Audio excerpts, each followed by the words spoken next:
Hey, Catalyst. Wouldn't it be great if we could move through this chaotic world with confidence and a reliability in the systems of the way we think? I'm talking about heuristics, these thoughtful shortcuts that we can apply to our daily life. It can help us save time from doom scrolling. It can help us with calendar management, and it just becomes tools like a Swiss Army knife of habits that we apply to our daily life. We've all heard everything has its place and there's a place for everything, right? That's an example of one heuristic. By the end of this episode, you will have crafted a few of your own heuristics, and you'll hear some of my favorites that I've gathered along the years. And they're one of my favorite ways to geek out about the neuroscience of flow, especially when you can learn how to tap into your highest creative power and live a life without burnout.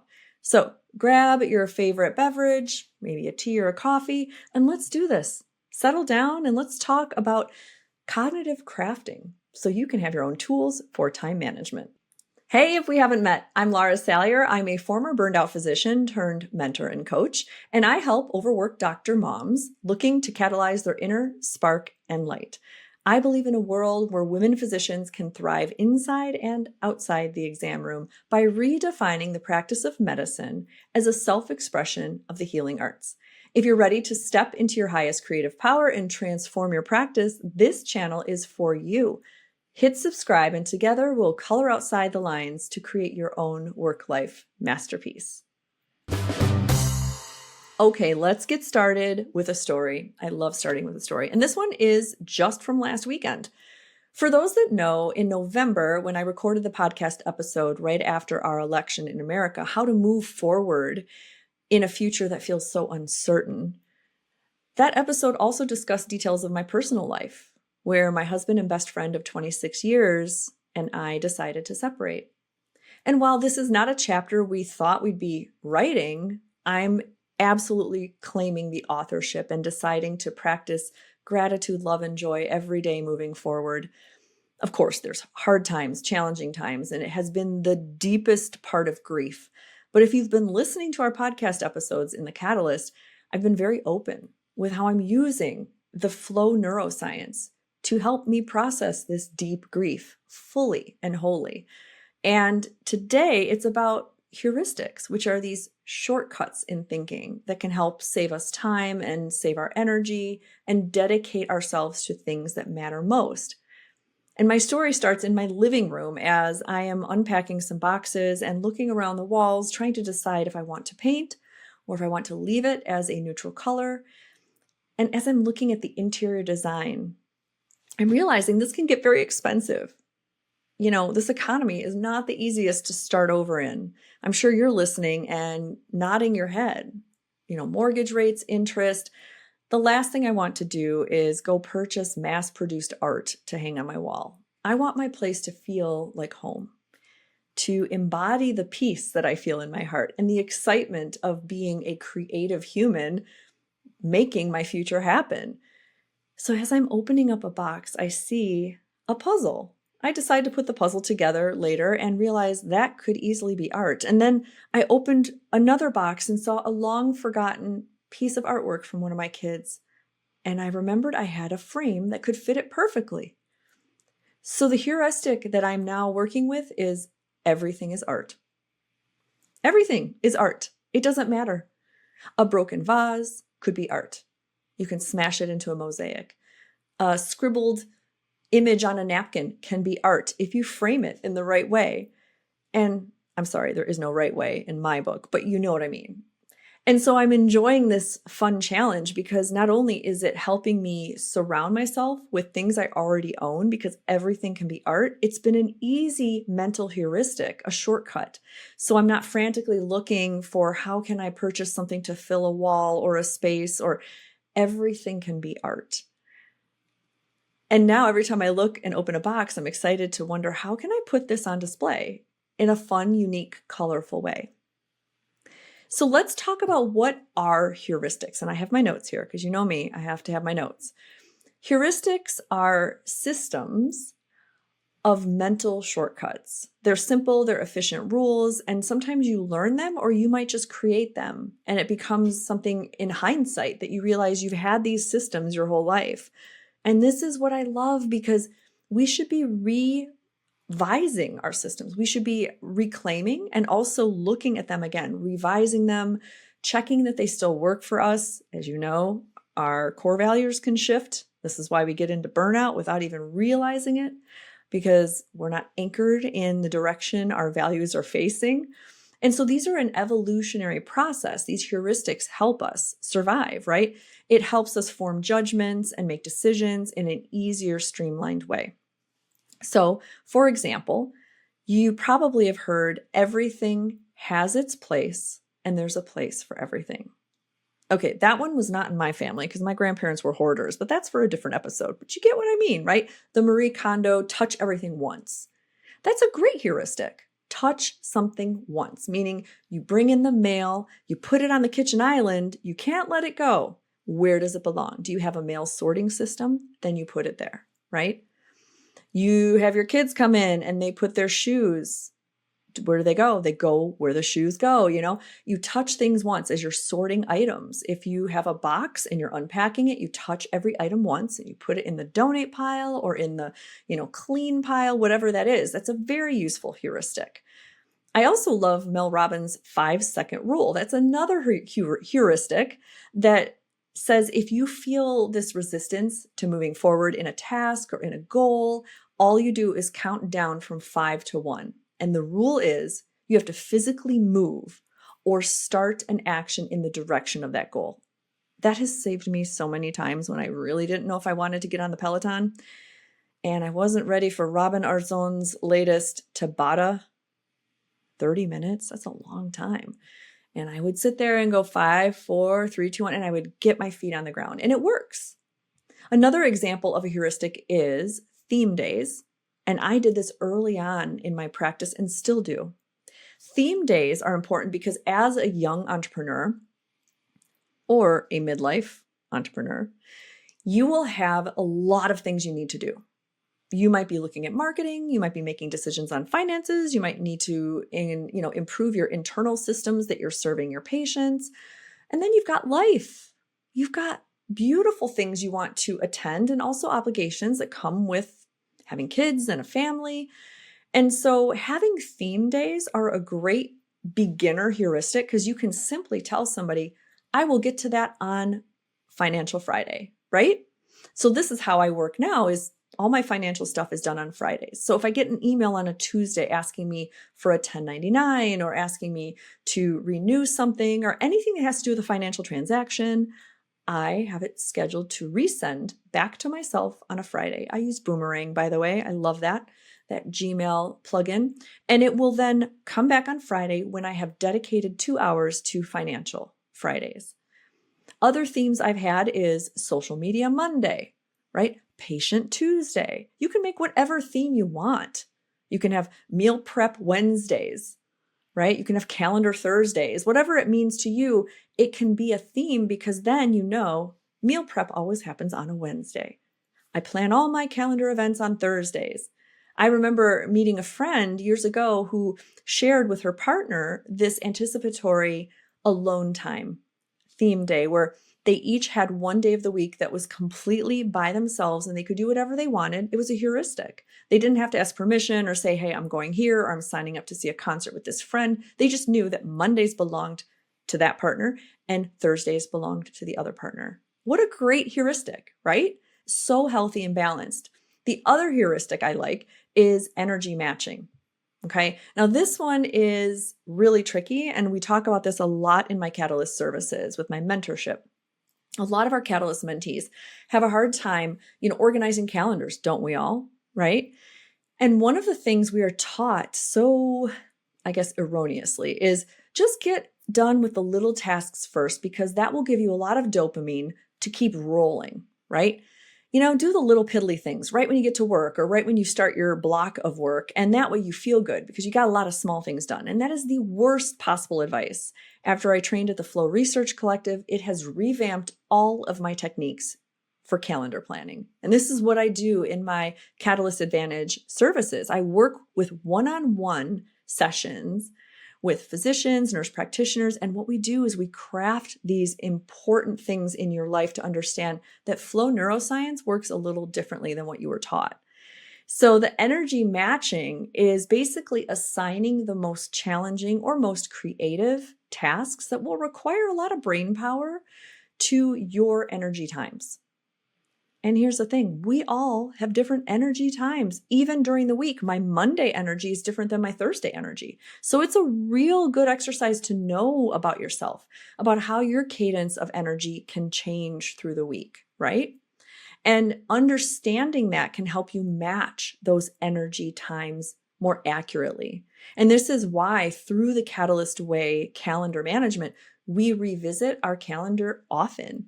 We host weekly session plannings on Sundays where you look ahead and you plan your calendar knowing you're going to miss. You're going to need to recalibrate midweek. It happens. But the more you practice this AHA method of calendar planning, you start to see how accurate you can be with energy matching. And guess what happens? Everything is super easy and flow channeled because you complete things a lot faster and they're more fun. So having a heuristic like, this is a big brain task. It always goes in the morning, right? Like that's how I started years ago, is things that were big brain tasks, meaning writing a newsletter, recording a podcast, what else? Designing a patient video or a lesson. Those took a lot of energy and I was the most energetic in the morning. So if I started trying to do this in the afternoon, it was just a lost cause. And I told myself, big brain goes in the morning. Big brain tasks are only in the morning. If the afternoon has hit, it's too late. I need to wait until the next morning. So then I would tackle my small tasks, ones that only needed about 50% of my bandwidth, right? Answering emails, updating my text expanders so that I had better snippets to put into the patient charts, revising some of my infographics, whatever I needed that was a lot smaller. So here's examples, right? You just learned about those examples, the 5-second rule, the 1-touch rule, theme days. These are examples of heuristics, shortcuts that can help ease your day. And it just becomes your own personal way of showing up in the world. So when we talk about why they work, it's a really fascinating thing. Number one, heuristics work because they're reducing your cognitive load. Listen, we're working moms running a household, taking care of patients. I think we can benefit from a little lighter cognitive load. Sometimes it feels like we're carrying the world on our shoulders. And I know for me, dealing with aging and ailing parents that are not healthy, it's like being pulled in 10 directions. You feel like you're kind of half-assing everything. And so if there's an invitation to reduce my cognitive load, I'm in. It's an immediate yes. And so by having these preset rules or systems, then you minimize your decisions. You already know. Another heuristic I have is like nothing is purchased in the morning before 9 a.m. That's a heuristic. So I already know that if I'm scrolling on social media for some reason and I see something that looks really interesting, I stop, I don't purchase. That's a decision already made by me. Past me made that decision for future me, and future me is so thankful because I follow that heuristic. It depletes my energy if I continue trying to just muddle through this world without these systems of shortcuts. And so it's helping my brain stay fresh when I know that's just what I do. I don't write my newsletters until Wednesday.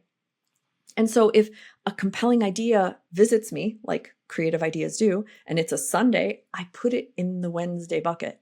Yes, I have a Wednesday bucket. And I say, here's a topic I can write about in my next newsletter or in my next podcast episode.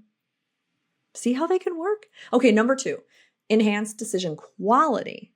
Not just the frequency of decisions you have to make is less, but the quality of decisions you make is even better. Because when you're tired or overwhelmed, we know how that is. Willpower diminishes. That's why you should never go shopping in the grocery store after work. In the evening, you're going to buy the Snickers. I know you will, because I do. And if we have more fresh vitality and higher energy, we're going to make better decisions. And these systems ensure that we're consistent across the board.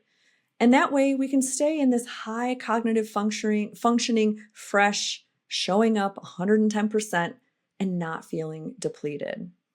Number 3, heuristics, these shortcuts that you're about to craft, they give you more control and precision, as well as predictability, which is kind of nice. We all like that, don't we? We love good control. In fact, that's my soul's curriculum, is to learn how not to control, right? How to let go. But see, that's the interesting juxtaposition of a heuristic. It does give you control so that you can let go. Do you see what I mean? Right? Because you're controlling a preset decision matrix, shall we say, a shortcut of your thinking, so that you can let go and let flow. You can easily ride the waves of your intuition, which is what we do in the Catalyst Studio. We teach with strategy meeting intuition, with the science of business planning meeting the art of creativity, because you can't rigidly plan your life. You have to allow yourself to release those reins. And so these wonderful heuristics create this structured way that you can handle tasks and decisions, so that it gives you that heightened sense of control, but also gives you more flexibility, believe it or not. Because then you get to spend the brain power on things that do need that attention, decisions that might be a little more innovative. You have more energy. And number 4, the last reason why heuristics are one of my best friends, is the time management. And I don't like saying management, I'd say mastery. In the Catalyst Way services, one of my joys is hearing a catalyst say, I never knew how much time I had. I was always last minute. I was always behind, running over, charting until the evening, missing events, feeling overwhelmed, constantly stressed, feeling out of control. And that's why I love flow neuroscience, because when you learn how to set the flow enhancers, remove the flow blockers, you learn about this energy matching and this time management. Heuristics like this help you level up even more, because you're automating these decisions and these actions. And it becomes just the way you are, and you unlock free time, which is what we're here for. Your work shouldn't be all you do. It shouldn't be your life. You have a work-life masterpiece that blends colors and textures and overlaps, and you should be proud of what you do, but it shouldn't be your only identity. So this kind of heuristic thinking allows you to manage and master your time well. It's the only currency we have. Okay, if you've listened this far, let's get ready. Get a pen and paper, because I want you to listen to these prompts. And I want you to write what comes to your mind first, because we're going to birth some of these heuristics for you. We want to craft some wonderful cognitive shortcuts that you might be already doing in your life and have no idea. So get ready. I'm going to pause. And when we come back, I want you to have a pencil and paper ready for your own little cognitive shortcut heuristics. Telling stories is incredibly healing. And when I was going through my burnout years ago, I remember thinking, someday I want to write a book about this. It feels very isolating and alone when the career you thought you signed up for and you worked so hard for ended up causing such immense damage to your identity, to your relationships, to the very seat of your soul. But I found my way back, and it was through creativity and flow neuroscience. And when I felt like I was in a better spot, that's when I wrote my memoir, Right Brain Rescue, One Physician's Journey from Burnout to Bliss. And I tell my story with humor, with that Midwest practicality and wit. And it's available on paperback, Kindle, and Audible, if you can stand my Wisconsin accent. So give it a listen. It received high ratings, and many could relate, so that you don't feel alone. And you know how you can tap in to your little creative muse waiting inside.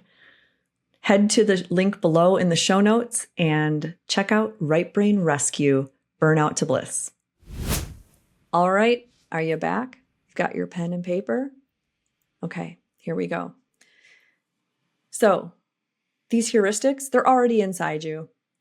We're just birthing them out, right? We're just going to uncover. It's like Michelangelo, I think, said that was it David? The statue David? I think that was Michelangelo. I think so. Don't quote me on it. But he was famous for saying that the statue is there. He just had to uncover it.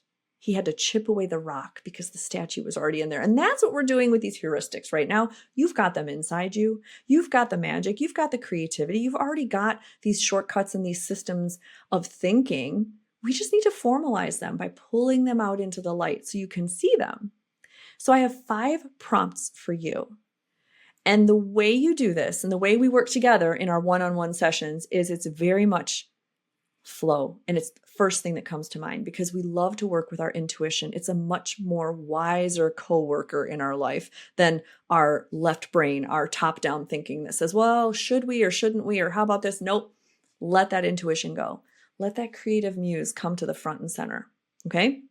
Did you call him or her up to the front? Are you ready? Number 1. What tasks or decisions take up a disproportionate amount of your time or energy?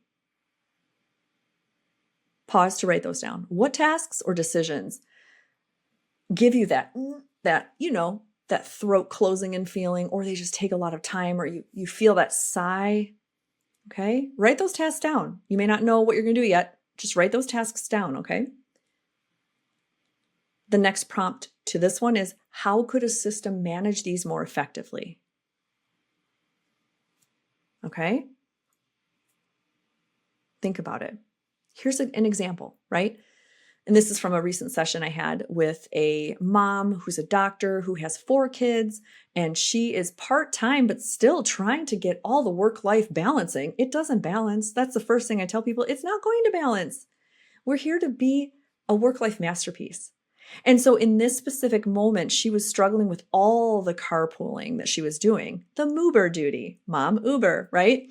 And there's a moment in every moober duty's life where you are hating moober duty because it's like you feel like you're in the car all the time, and that is wasted time, and you're shuttling your kids and you're forgetting who has to go where, and it's chaos. And then there becomes a twilight part of every moober duty's existence where you really love moober duty because they're about to get their license.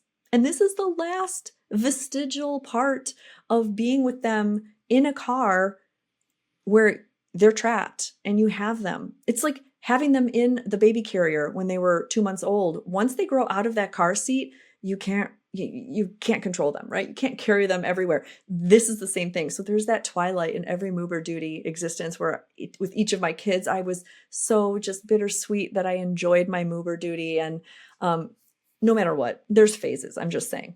So in this automation, we were talking about creating a system for her.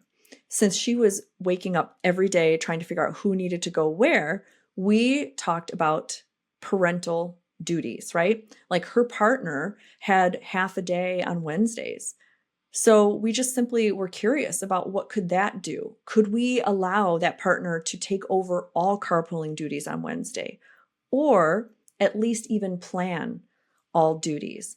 And so we came up with this cool system where every Sunday they would alternate who was planning carpooling, because she ended up unlocking a lot of other systems thinking like, oh, if my daughter is automatically enrolled in a class or an after-school activity with our neighbor, that neighbor's going to carpool. That was their system, is any kid that was enrolled in a class of a neighboring kid, they always asked them first. And so it became this kind of family heuristic. It was really cool. So that's just an example. Let's move on in the interest of time. Number 2, think about a time when a task felt effortless. What systems or rules made that possible? Can these be formalized into a routine? I'll say it again. Think about a time when a task felt effortless. What systems or rules made this possible? What was happening when you felt in flow? This is a flow question. When you felt like this was so easy, what happened? And can you make that a system? I'll let you think. Please pause because I'm going to tell another story. This happened to me when I was trying to write my first book. I say first book because I have a thought that maybe a second book will happen.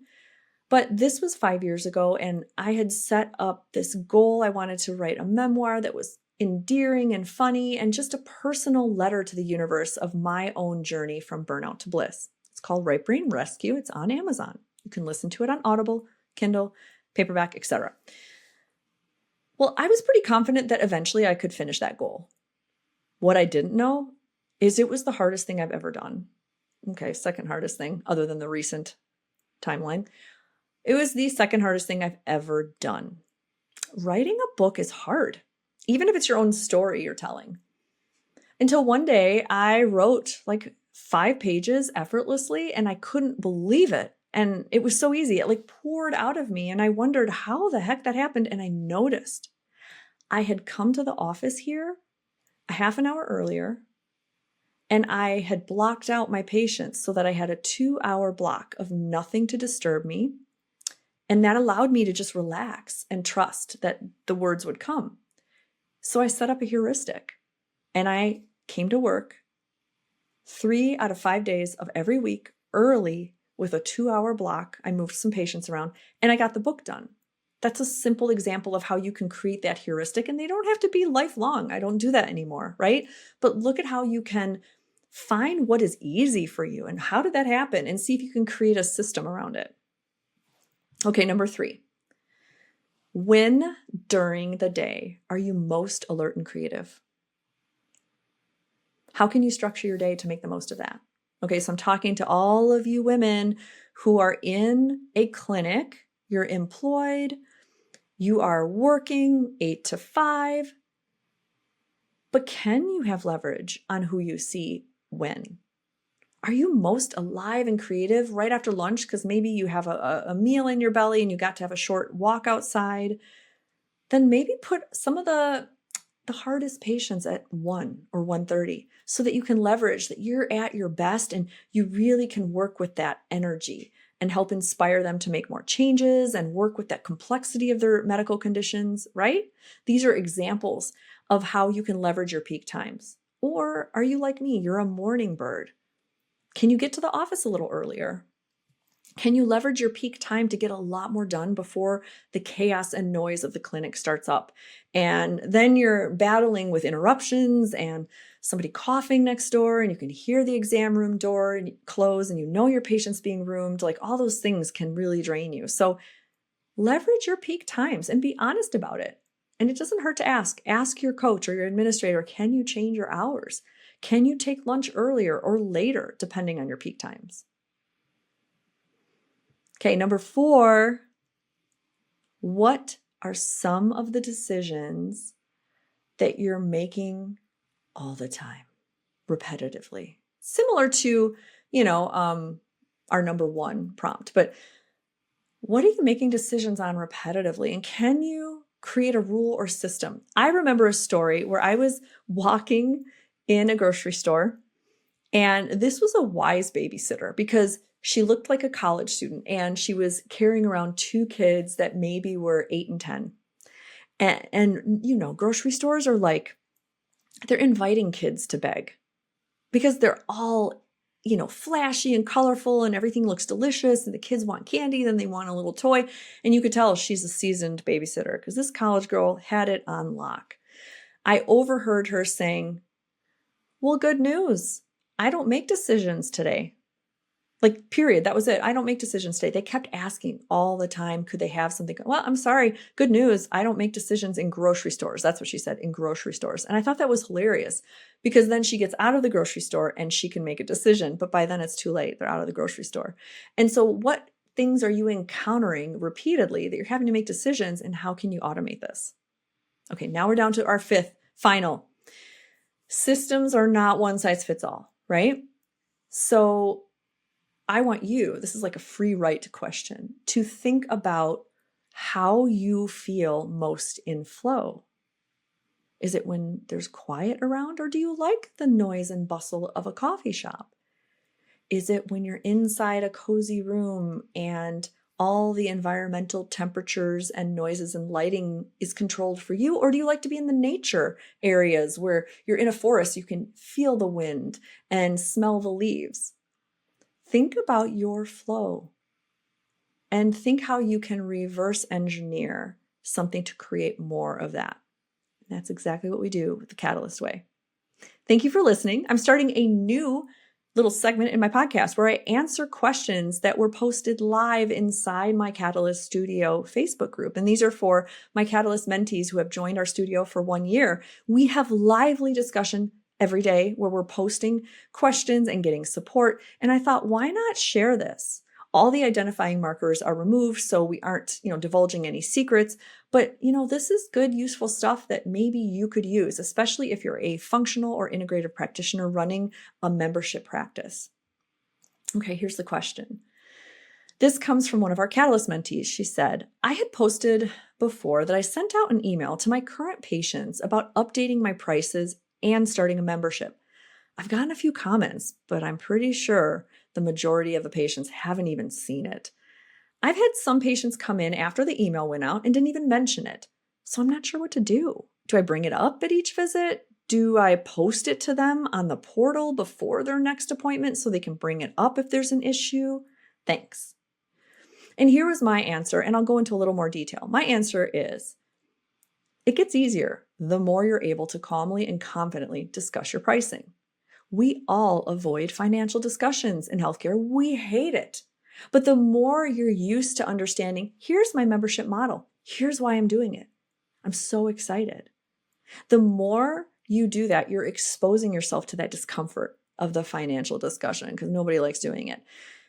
And your anxiety lessens and lessens, right?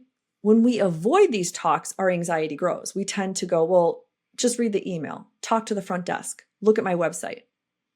And then it makes us even more anxious. So the next time this happens, we're more cowering. And then people and patients can feel that in your voice. They know that you're uncertain, you're scared, you don't want to have that financial conversation. You're worried you're going to upset them. You're worried that they don't understand why you're doing what you're doing. And see, this is your beautiful creation. So you're never going to feel adept at that conversation if you don't expose yourself to these little opportunities. You're just going to get better at avoiding it. So that was my answer, is having everything in front of you so that you approach this new transition with excitement and not fear. It's the same neurotransmitter, norepinephrine, and you get to practice the voice inflections of why you're excited. And it can be as simple as, oh, I'm glad you asked. I'm really excited that you're on this whole evolution with me. This is innovative. It's new. You can admit it. I don't have all the answers yet, but this is our foundational pricing for our membership model. And I'm so excited that you're one of the founding members. Here's a flyer I have created for more questions, and my website has all the details. You can talk to our front desk if you have more questions, but I'm so excited. See, you didn't have to talk about everything, but just having that initial sentence of how excited you are and admitting, yeah, this is new. I don't have all the answers yet, but you're here with me and I will be transparent. You want to do whatever you can to sleep at night. And that has helped me over and over again. If you're interested in more, I highly recommend the Magic Membership Workshop on my website. It has been the most popular course. It is a replay of a popular Eventbrite workshop that I hosted last year, and it is available at a very affordable price. It includes the bonus Q&A and all the downloadables. I'll put the link in the show notes. Oh my gosh, what a great episode. Thank you for joining me. Your time is so valuable to me. I know that if you took time out of your schedule to listen to this, I'm honored, and that does not go unnoticed. Thank you so much. And keep coloring outside those lines and practicing that 6th vital sign of creativity. Until next time, stay curious.